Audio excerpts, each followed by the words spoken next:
Halo, selamat apa ini? Malam. Selamat siang. Mi amigo, saya kasih lihat dulu tuh. Amigo. Iya. Oke, aku kenalin diri aku Nadia sebagai moderator hari ini yang menginterview salah satu member keren JCI namanya Lucky Chandra. Sebelumnya, jadi Impactful Talk ini kita live di IG, mostly hari Rabu dan Kamis sekitar ya, jam 3 jam 4 sore gini kita ngomongin tentang member-member kita di JCI. Nah, JCI ini apa? Bagi yang belum tahu, JCI ini stands for Junior Chamber International, yaitu organisasi kepemudaan sudah ada di 124 negara di dunia. Ya kan? Kita ada 4 pilar di JCI, business, individual, international, sosial, dan kali ini tamu spesial kita hari ini, Mr. Lucky Chandra adalah Chairman of Admission of JCI East Java tahun 2020. Jadi, Ko Lucky bisa kenalin dirinya dulu, Ko Lucky Chandra ini siapa? Karena kan kita sering taunya Ko Lucky itu L Professor, karena suka money heist Iya, kan. ini Tapi siapa cuma sih dia? beberapa minggu ke belakang ini aja lagi gila dengan money heist. Oke. Oke, ya saya kenalin dulu ya. Oke, nama saya Lucky Chandra. Saya di GCI itu diberikan kepercayaan sebagai Chairman of Admission di tahun 2020 ini. Jadi kalau misalkan teman-teman member-member baru ataupun yang memang pengen tahu lebih lengkap tentang GCI, biasanya pasti ke saya, ke nomornya WA saya. Nanti kalau memang ada teman-teman yang memang berminat untuk tanya-tanya GCI, biasanya ke saya kayak gitu. Sedangkan kalau misalkan di usahanya saya sendiri, bidang saya itu di toko retail jam tangan. Di core bisnis saya itu saya jual jam tangan original. Ada toko di Royal Plaza Surabaya dan di BG Junction Surabaya, dan juga kita juga melayani online. Jadi nama brand tokonya itu Loyal Watch 1975 kayak gitu. Mungkin itu perkenalan singkat kali ya. Nanti sambil ngobrol Oke. aja. Boleh diceritakan nggak, Ko Lucky kok, waduh, ini ngaco banget, Inspektoran Nadia. Ini inspektoring Ko Lucky hari ini, tak interview nih. Ko Lucky ceritanya gimana kok bisa usaha retail jam?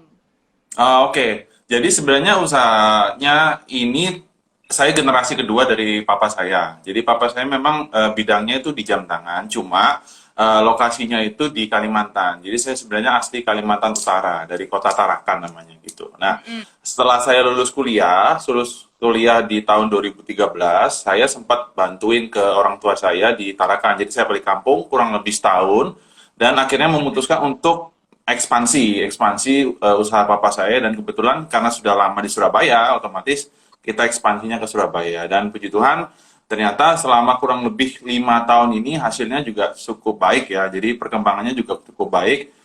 Sehingga ya sampai sekarang di Surabaya sendiri kita sudah punya 4 store.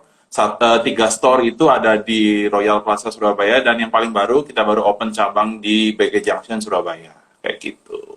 Oke. Nah, kalau Ki, gimana ceritanya ini sekarang kan kita lagi mengalami situasi pandemi COVID-19. Ya kan, Yes. sebagai entrepreneur, how do you handle this kind of Mm. situation? Gimana cara ngatasinnya?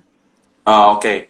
Jadi sebelum saya ngomong ke situ, dampak coronavirus ini secara signifikan juga berdampak di usaha bisnis saya, gitu kan? Karena kebanyakan outlet saya, basic saya sebenarnya ada online dan offline. Tapi waktu itu online itu berfokus untuk mendatangkan traffic ke offline. Otomatis ketika terkena coronavirus ini, ada PSBB, terus juga pembatasan dan sebagainya, itu otomatis omset menurun drastis. Jadi memang saya tidak bisa dibungkiri bahwa penjualan di usaha saya juga terkena dampak yang cukup signifikan kayak gitu. Tapi em, ketika awal-awal coronavirus, jadi pas ketika awal-awal ini pandemi ini masuk ke Indonesia gitu ya, ya sama, saya juga merasa bahwa ini kondisi yang memang tidak dapat kita hindari. Jadi Ya. yang terkena dampak ini juga bukan cuma saya kan. Jadi teman-teman di industri lain juga dampaknya bahkan ada yang lebih parah, ada yang harus sampai bangkrut, ada harus sampai tutup tokonya. Nah, Nah,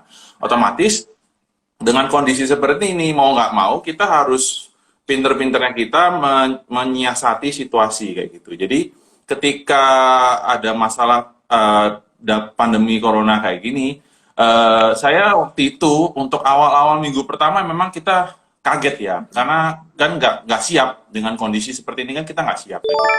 Tapi setelah berjalan seminggu, 2 minggu, dan saya merasa kayaknya wah ini nggak bisa dibiarkan kayak gitu loh. Kalau misalkan kita pasrah begitu aja, otomatis ya bakal berdampak ke usahanya kita, ya nanti karyawannya bakal di PHK lah, banyak yang tutup Iya. dan sebagainya, dan itu kan buruk ya untuk tim-tim yang di Loyal Watch juga bakal Iya. kasihan gitu kalau misalkan kehilangan pekerjaan. Nah, waktu itu otomatis akhirnya yang kita lakukan pertama pengurangan jam kerja itu pasti karena untuk mengurangi cost juga, tapi kita nggak sampai mecat ya.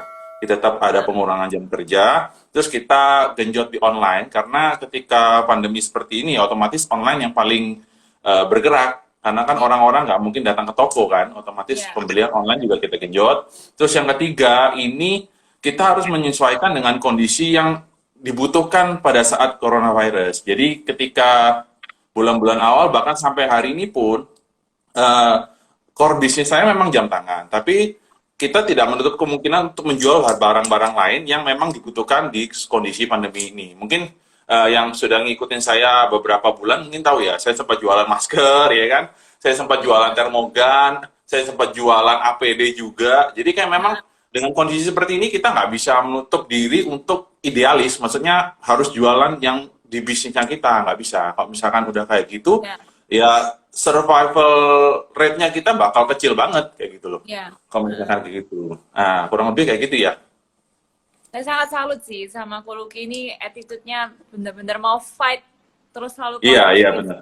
selalu punya ide untuk kedepannya gimana. Nah ini ada pertanyaan pertama dari Ko Andre Warsia, plan-nya Loyal Watch ke depan gimana? End goal-nya Oh, apa? siap.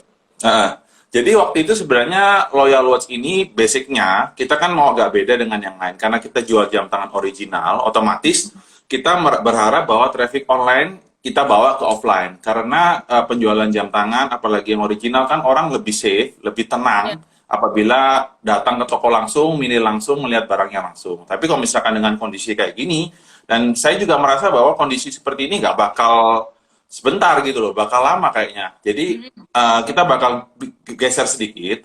Jadi tetap offline-nya tetap ada, cuma kita bakal prioritaskan untuk penjualan online ke depannya. Jadi waktu itu sebenarnya online tetap jalan, cuma online-nya ini kebanyakan kita arahkan ke store. Karena kan kita jualan, kan store-nya kita cukup banyak. Di Royal sama di PG Junction, otomatis beberapa yang kita arahkan ke store memang. Tapi dengan kondisi seperti ini, otomatis end goal-nya saya bakal gedein di online.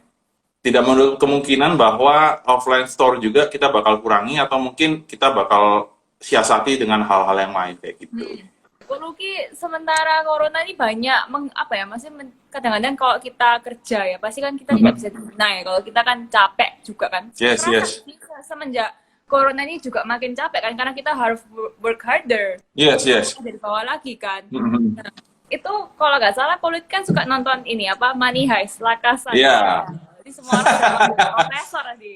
Waduh, saya sampai panjangin brewok nih, supaya Iya, fun sama-sama.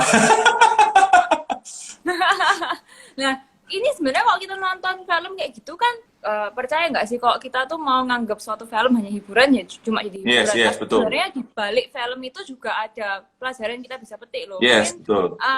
dari Kuluki bisa share apa yang bisa didapatkan dari La Casa de Papel. Ini buat Oh, lain termasuk jadi komputer. ya oke. Jadi sebenarnya saya juga cukup senang dengan nonton-nonton film kayak gitu ya. Jadi series bahkan drama Korea, beberapa seri-seri barat juga saya nonton. Jadi sebenarnya nonton ini selain memang buat hiburan, buat saya juga itu sebagai semacam inspirasi kayak gitu kan. Jadi kalau misalkan kita nonton tentang drama Korea, misalkan kita nonton, saya terakhir nonton apa ya? World of Married Couple kalau nggak salah. Ya, Saya ya, nonton ya. itu, terus saya, wah ternyata di dalam film itu banyak pesan-pesan yang bisa kita terapkan untuk kehidupan kita sehari-hari kayak gitu loh. Kalau misalkan kita ngomong film memang serial terfavorit saya akhir-akhir ini ya tetap Money Heist ya, La Casa de Papel itu karena saya sering ngobrol juga dengan Nadia tentang hal itu. Kenapa? Karena sangat inspiratif banget. Kalau misalkan kita ngikutin jalan ceritanya, terus kita ngikutin peran-perannya, jadi itu benar-benar terplanning dengan sangat baik ya. Jadi ada masalah ini, ada plannya udah disiapin. Kalau misalkan ternyata ada kesalahan yang lain, ada plan B, plan C, plan D kayak gitu. Jadi Ya. hal-hal seperti itu memang harus juga kita siapkan dengan kondisi di kehidupan nyata ya. Jadi beberapa hal yang saya ngerasa bahwa plannya sudah saya siapin kayak gini, tetapi jangan lupa bahwa segala kemungkinan, bahkan kemungkinan terburuk pun bisa terjadi. Jadi kalau misalkan kita sudah nge-plankan A gitu, bisa belajar, bisa disiapkan untuk apabila ada faktor X, faktor Y, dan sebagainya terjadi, kita punya plan B, plan C, plan D, dan selanjutnya kayak gitu.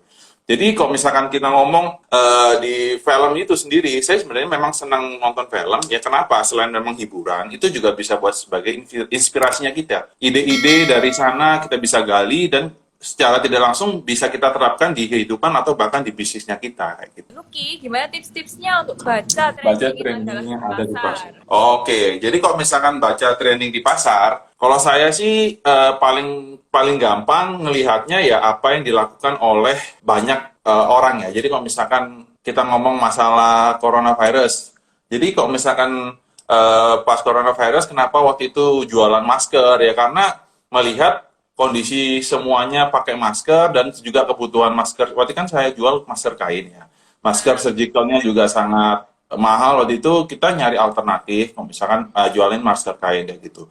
Kalau misalkan baca trending yang sebelumnya bakal booming atau enggak, ya otomatis kita harus dekat sama teman-teman atau komunitas yang memang berada di link kayak gitu. Jadi kalau misalkan kayak saya beberapa kali ngikutin trending itu, nyoba di pasar dulu, nyoba ke pasar dulu, lempar ke sosial media dulu, terus juga diskusi dengan teman-teman. Jadi membaca trending ini nggak bisa sendirian menurut saya. Sering diskusi, sering juga ngobrol dengan teman-teman. Ini gimana kondisinya? Ini bisnisnya bagus apa nggak? Kalau misalkan bagus pun, kita harus tes pasar dulu, nggak gila-gilaan langsung ngambil semuanya, dites dulu. Kalau misalkan memang hasilnya baik, baru kita pelan-pelan scaling kayak gitu. Itu memang benar kayak gitu. Kan kalau Lucky barusan ngomong soal komunitas. Ini Yes. tentang JCI ya. Sudah berapa Boleh. JCI?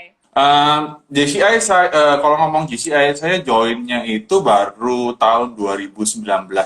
Jadi 2018 akhir. Jadi kurang lebih baru setahun ya, jalan 2 tahun. Dan di JCI ini saya merasa bahwa ya ini komunitas yang sangat positif. Teman-teman yang di grup organisasi JCI ini saling support, kita saling dukung satu sama lain, terus juga banyak hal-hal yang kita dapatkan di GCI, nggak cuma masalah pertemanan, kita bisa develop diri kita untuk jadi lebih baik, bisnisnya juga kita bisa develop untuk yang lebih baik, dan yang sebenarnya yang paling saya senangi di GCI itu komunitasnya benar-benar positif, dan memang mayoritas kan anak-anak muda ya, jadi umur seumuran maksimal 40 tahun ya, Nat, kalau nggak salah ya, kalau misalkan di GCI. Nah, otomatis semangatnya untuk fight, untuk semangat untuk struggle-nya itu gede banget. Jadi kalau misalkan dengan kondisi kayak gini pun kita juga saling support ya. Ayo kita bisa kerja apa, kita bisa ngelakuin apa selanjutnya untuk corona apa di saat kondisi kayak gini. Nah, otomatis kemampuannya kita juga bakal ngikut dengan sendirinya kayak gitu loh. Kita mau nggak mau apa ya, nggak mau telat kan, nggak mau ketinggalan kayak gitu. Itu bakal nge-push diri kita sendiri juga untuk jadi lebih baik kayak gitu. Tuh guys, yang belum ikut JCI, silahkan nanti bisa kontak ke Lucky Chandra sendiri. Yes. End of admission tahun 2020, hebat nih. Hampir 300 member loh guys. Iya, dikit lagi 300 member. Dan kebanyakan memang teman-teman, saya ngomong juga di sini ya, GCI East Java, kebanyakan yang nanya ke saya, merasa bahwa kita kan di GCI ada membership fee ya. Jadi beberapa teman-teman yang join itu kebanyakan mundur karena tahu dengan membership fee-nya. Padahal kalau saya bisa jelaskan lebih lanjut, itu membership fee-nya itu nggak sebanding dengan yang kalian dapatkan kayak gitu sebenarnya. Jadi dengan mengeluarkan dana sekian gitu ya, itu hasilnya itu jauh lebih besar kayak gitu loh. Kita bisa kenalan dengan teman-teman pengusaha, teman-teman yang komunitas positif juga, terus juga di dalamnya kita juga bisa ikut acara-acara terakhir kok karena COVID-19 ini kan otomatis acaranya banyak kan via online gitu kan. Itu justru lebih bagus karena kalau misalkan dengan online kita gampang banget kan, tinggal di rumah, tinggal nyalain HP, nyalain laptop, terus kita bisa ikut acaranya juga. Terus juga kita bisa yang ketinggalan misalkan baru join nih. Tapi kalau misalnya ada beberapa Zoom talk online meeting sebelum-sebelumnya, kita juga bisa dapat recordingnya kan, otomatis dari situ pun kita bisa belajarin lagi. Dan orang-orang yang ngomong jadi speaker di Zoom Talk itu nggak main-main loh. Ada Bu Risma, ada Pak Sandiaga Uno, terus juga ada Pak Anton Teddy, tadi ada tempat join juga Pak Anton Teddy, terus juga ada teman baik saya juga, Tom Di Wafa juga ada, terus terakhir sampai ada Deddy Kobusier. Deddy Kobusier pun juga ngomong jadi speaker di Zoom Talk-nya kita kan. Jadi GCA Java ini menurut saya dari sekian banyak komunitas organisasi positif yang ada di Indonesia gitu ya, GCA Java ini adalah pilihan terbaik sih. Dan saya nggak nyesel gitu loh, ternyata bisa join di GCI. Mantap, mantap. So, Kayak Mas, gitu. dari Sumtok, apa ya, maksudnya pelajaran apa yang didapat sama Kuluki yang paling nyantol gitu istilahnya? Dari Yang Zoom-nya? paling nyantol itu, saya senang banget kemarin dengan Zoom Talk dengan Deddy Kobusier ya, Om Deddy. Jadi itu keren banget sih. Dia salah satu quotes yang saya senang banget ketika Zoom Talk sama dia adalah curiosity. Jadi penasaran itu satu hal yang sangat membedakan antara satu orang dengan orang lainnya gitu loh. Kita nggak perlu jadi pintar, kita harus jadi orang yang penasaran. Nah, ketika kita jadi orang yang penasaran, otomatis kita tuh dengan sendirinya pengen nyari info-info tuh seperti apa. Terus kita mau pengen belajar tentang sesuatu hal yang baru. Jadi yang paling mengena dari sekian banyak ya, walaupun Zoom Talk yang lainnya juga sangat inspiratif sekali ya. Cuma yang paling mengena ketika dengan Om Deddy Kobusier itu, ketika dia ngomong, saya ini bukan orang yang pintar, saya ini hanya orang yang penasaran. Saya ini orangnya yang curiosity-nya itu tinggi. Nah, ketika itu, ya bener juga ya. Jadi, ketika kita jalanin suatu bisnis atau mau pindah ke industri yang baru sekalipun, ya tingkat penasaran curiosity yang tinggi itu otomatis kita bisa survive, kayak gitu. Sangat inspiratif sekali sih, yang di Om Deddy itu. Gitu. Betul. Karena kalau misalnya kita curious tuh kita berani belajar, berani untuk mencoba, bener ya? Yes, yes. Dan juga kita pantang menyerah ya, nggak gampang putus asa. Karena ya benar penasaran, kita mau nyoba semuanya, kita mau mengambil resiko kayak gitu. Nah, kalau misalkan dengan kondisi kayak gitu, otomatis ya kesempatan kita untuk berkembang menjadi lebih baik ya jauh lebih besar. Kayak gitu. Luki, ini balik ke bisnis sebentar ya, ada pertanyaan dari Yes, Pak yes. Andri Yanuarsia. Kenapa kok satu mall 3 outlet? Yang di Royal Oh juga iya. ada, nggak salah ya? Ya, ini banyak banget sih yang nanya sih. Jadi, usaha saya di Loyal Watch itu di tokonya itu ada di Mall Royal Plaza dan Mall BG Junction. Nah, di Mall Royal Plaza ini sendiri, saya ada 3 store dengan nama yang sama. Jadi, bukan nama yang berbeda ya. Jadi, benar-benar tiga-tiganya Loyal Watch ada di lantai UG, di ground, dan di LG, di depannya Hypermart. Nah, itu banyak yang nanya, tuh, lu kenapa satu mall bisa sampai 3 outlet, nggak sayang? Apa nggak mau pindah di mall yang lebih banyak itu supaya lebih luas? Nah, sebenarnya ini ceritanya cukup unik, karena itu secara terjadi juga secara tidak sengaja, kayak gitu kan. Jadi saya pertama kali Loyal Watch itu ada di Surabaya di tahun 2015. Jadi 2015 ada satu outlet dulu di Royal Plaza, di lantai yang UG, di atas, dekatnya Gramedia. Nah, habis itu setelah jalan 1 tahun, ternyata perkembangannya cukup baik kayak gitu loh. Nah, perkembangannya cukup baik, hasilnya ada gitu kan. Terus akhirnya kita mau nyoba untuk membesarkan unit. Jadi misal waktu itu kan di toko yang pertama itu kan unitnya cuma 1 unit, sangat kecil. Sedangkan variasi yang dijual itu banyak, otomatis nggak terpanjang semua kan. Nah, waktu itu sempat nyari dan akhirnya nemu yang di lantai LG di depannya Hypermart. Nah, itu 2 unit cukup besar, cukup luas. Jadi kita buka di sana gitu loh. Nah, ketika yang di LG kita buka itu 2 unit dengan kondisi yang lebih luas, rencananya yang di UG, yang di atas yang toko paling pertama itu mau ditutup. Karena kan sudah dapat unit yang lebih besar, otomatis mau ditutup kayak gitu loh, biar pindah ke yang LG itu. Tapi setelah jalan 2-3 bulan, percaya nggak percaya, ternyata omset yang di UG dengan yang baru, yang di LG itu berkembang terpisah gitu loh. Saya mengira bahwa ketika saya buka di LG, misalkan dengan kondisi 2 unit, UG omsetnya bakal menurun, karena kan orang-orang kan brandnya sama nih. Orang-orang pasti milih ke tempat yang mungkin lebih luas, jadi hasilnya, maksudnya orang milih-milih itu lebih gampang gitu loh. Karena variasinya lebih banyak di toko yang lebih luas. Tapi ternyata setelah sambil jalan ngeliatin loh, kok kayaknya yang di atas ini juga punya omset sendiri. Jadi ya buat apa saya tutup kayak gitu loh.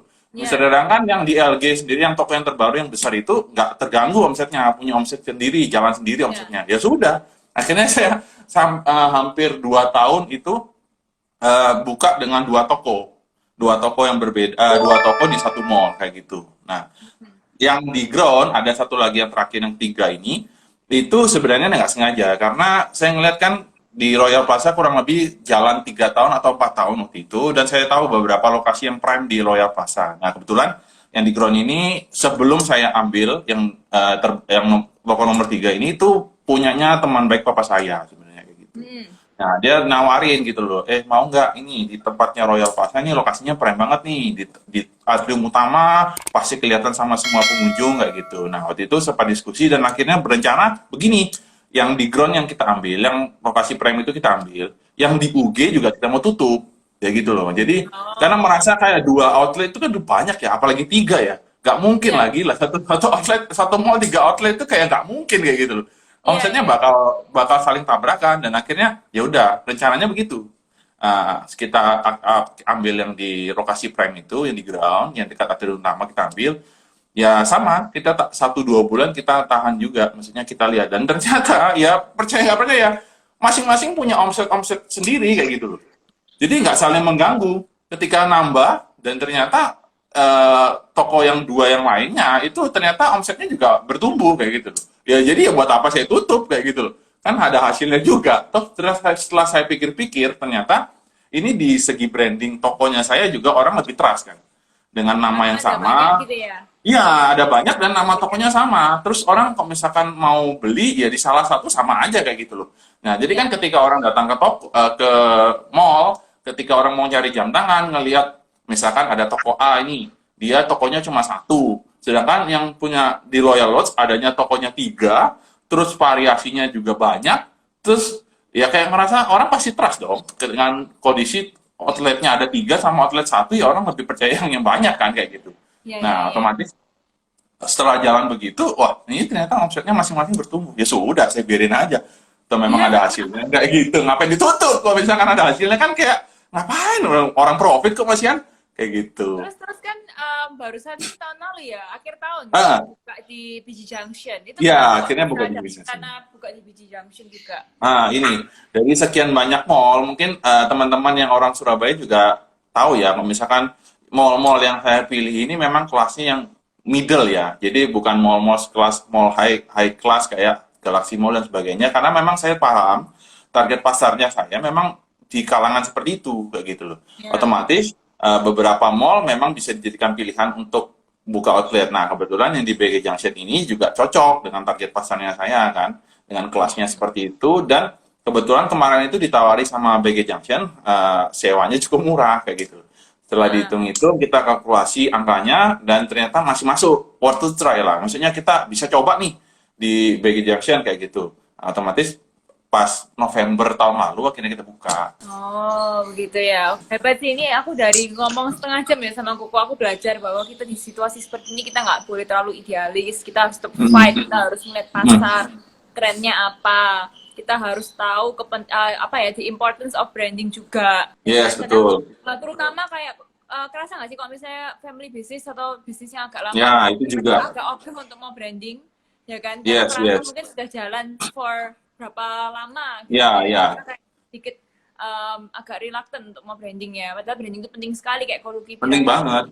Terus mengetahui tempat yang strategis untuk pasar yang tepat gitu kan.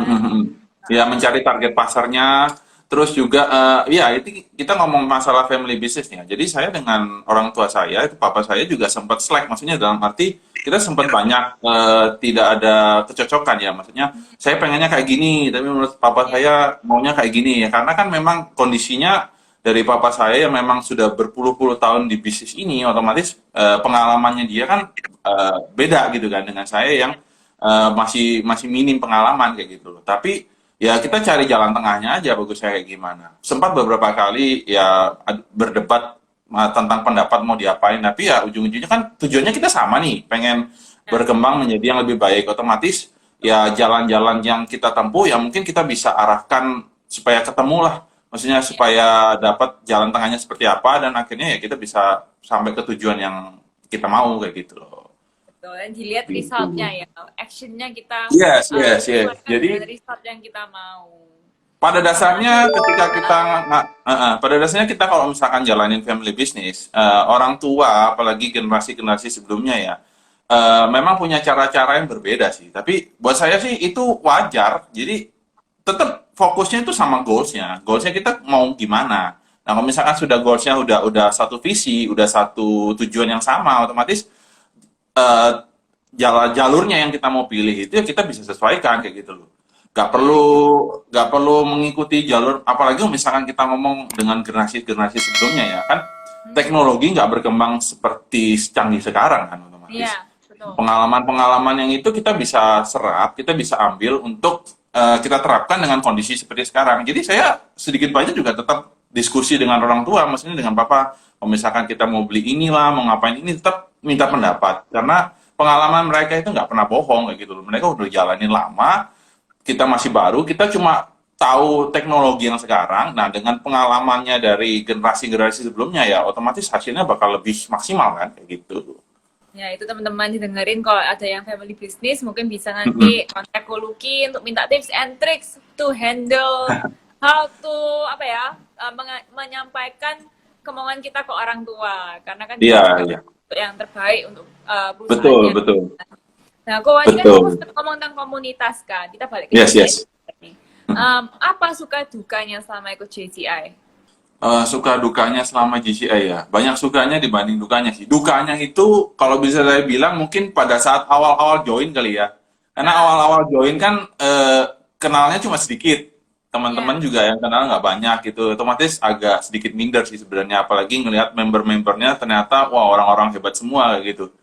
Tapi ternyata sambil jalan memberanikan diri gitu untuk kenalan terus juga ikut membaur. Nah, ini salah satu juga yang saya sering ngomongkan ke teman-teman yang baru masuk organisasi apapun ya, ya, DCI atau apapun. Eh, jangan berharap ketika kalian masuk ke organisasi, salah satu organisasi dan kalian berharap bakal disambut dengan sangat meriah terus tiba-tiba orang-orang bakal ngechat kalian satu-satu untuk kenalan seperti itu enggak. Kita walaupun sudah join dengan membership fee sekalipun, tetap harus kita inisiatif dari diri kita sendiri buat untuk berkenalan kayak gitu loh. Harus jangan apa ya, jangan nyaman dengan diem-diem gitu aja. Ya kita harus dobrak semuanya itu kayak gitu. Jadi kalau misalkan ketika saya masuk join di CE Java, join organisasi apapun, ketika mereka ada kegiatan, saya pasti hadir kayak gitu loh. Karena sangat disayangkan apabila ikut suatu organisasi terus kalian diem, terus berharap mereka bakal datang ke kalian dengan sendirinya. Itu sangat sangat sayang, apa ya naif ya kalau saya bilang. Jadi kalau misalkan memang ikut sayang ya. organisasi, sayang karena kalau misalkan terakhir kita GCI kan banyak banget Zoom meeting. Beberapa member-member baru itu kalau misalkan memang pengen bertumbuh, pengen mendevelop dirinya sendiri, ya harus aktif. Ya ikut setiap Zoom meeting ada ikut. Terus misalkan kayak kita teman-teman ada habis Zoom meeting beberapa kali ada second round kan. Kita Ya, diskusi banyak hal di luar materi-materi yang disampaikan itu sangat penting banget menurutku. Karena apa? Karena dari situ sendiri justru banyak ide-ide yang unik-unik, ide-ide yang kayak gak mungkin dilakuin gitu ternyata bisa muncul di situ dan itu jadi inspirasi saya buat diterapin ke bisnis saya, bisnis ke kehidupan kayak gitu. Jadi memang kalau organisasi, ikut organisasi apapun ya, saya nggak ngomong hanya GCH Java. Jadi kalau misalkan Anda ikut suatu komunitas, organisasi gitu, jangan berharap kalian diem aja, terus tiba-tiba prinsipalnya atau pengurusnya itu bakal datang buat nyambut kalian semua ya. Kalian harus aktif, harus apa ya, niatin gitu loh. Kalau misalkan dengan kondisi sekarang kebanyakan online meeting, otomatis ya ikutlah join betul. online meeting, kayak gitu. Iya, jadi salah satu keunikan dari GCS Java menurut saya itu komunitasnya selain serius juga bisa nyantai, bisa enjoy gitu lah. Jadi kita ngobrolnya macam-macam ya. Kok Alfian ini jangan pura-pura Anda kok. Kok Alfian juga tahu kita diskusi apa di situ. Jadi beberapa diskusi yang memang apa ya cukup cukup unik lah kalau bisa kita ngomongin. Tapi ya sudahlah itu kan memang buat seru-seruan aja. Itu kalau misalkan udah di second round ya cuma ada di second round kita nggak bisa bahas keluar dong. Ya, second round keren guys. Kalian akan merasakan betapa apa ya, family like GCH. Family, yes. Jadi kayak ngerasa digabung di GCH Java itu kita juga ngerasa kekeluargaannya dapet kayak gitu loh. Nggak Iya. cuma semata-mata kita nyari, misalkan orang banyak kan pikiran juga join GCH Java dengan membership fee sekian, mereka berharap supaya duitnya mereka yang masuk itu bisa cepat BEP, break even point, jadi bisa cepat balik modal gitu loh dengan nilai yang membership yang mereka keluarkan. Tapi menurut saya pribadi cara mainnya nggak seperti itu kayak gitu loh. Kalau misalnya kita dengan join GCF Java, otomatis membership yang kita berikan itu jangan berharap kembalinya, kalau buat saya jangan berharap kembalinya dalam bentuk duit, maksudnya dalam bentuk rupiah.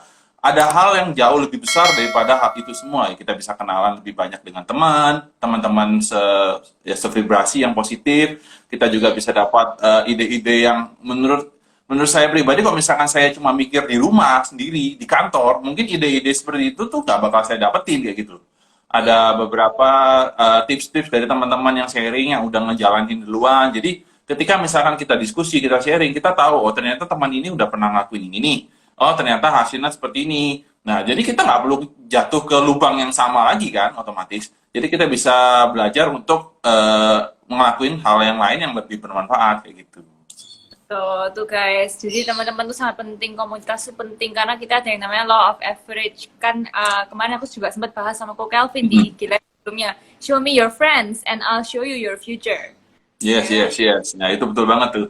Kalau memang misalkan mau join GCX Java, nanti bisa DM ke GCX Java, bakal dikasih nomornya saya. Kita bakal ngobrol deh tentang GCX Java, mau tanya-tanya apa juga silahkan. Mau join ke GCX Java, harus tahu dulu kan, kalian join di komunitas organisasi yang seperti apa. Jadi nanti ketika join pun, kalian juga bisa mendapatkan manfaatnya secara maksimal, kayak gitu. Iya, oke, thank you. Thank you, Nadia. Oke, nanti see you next time ya. Bye. Puas ya.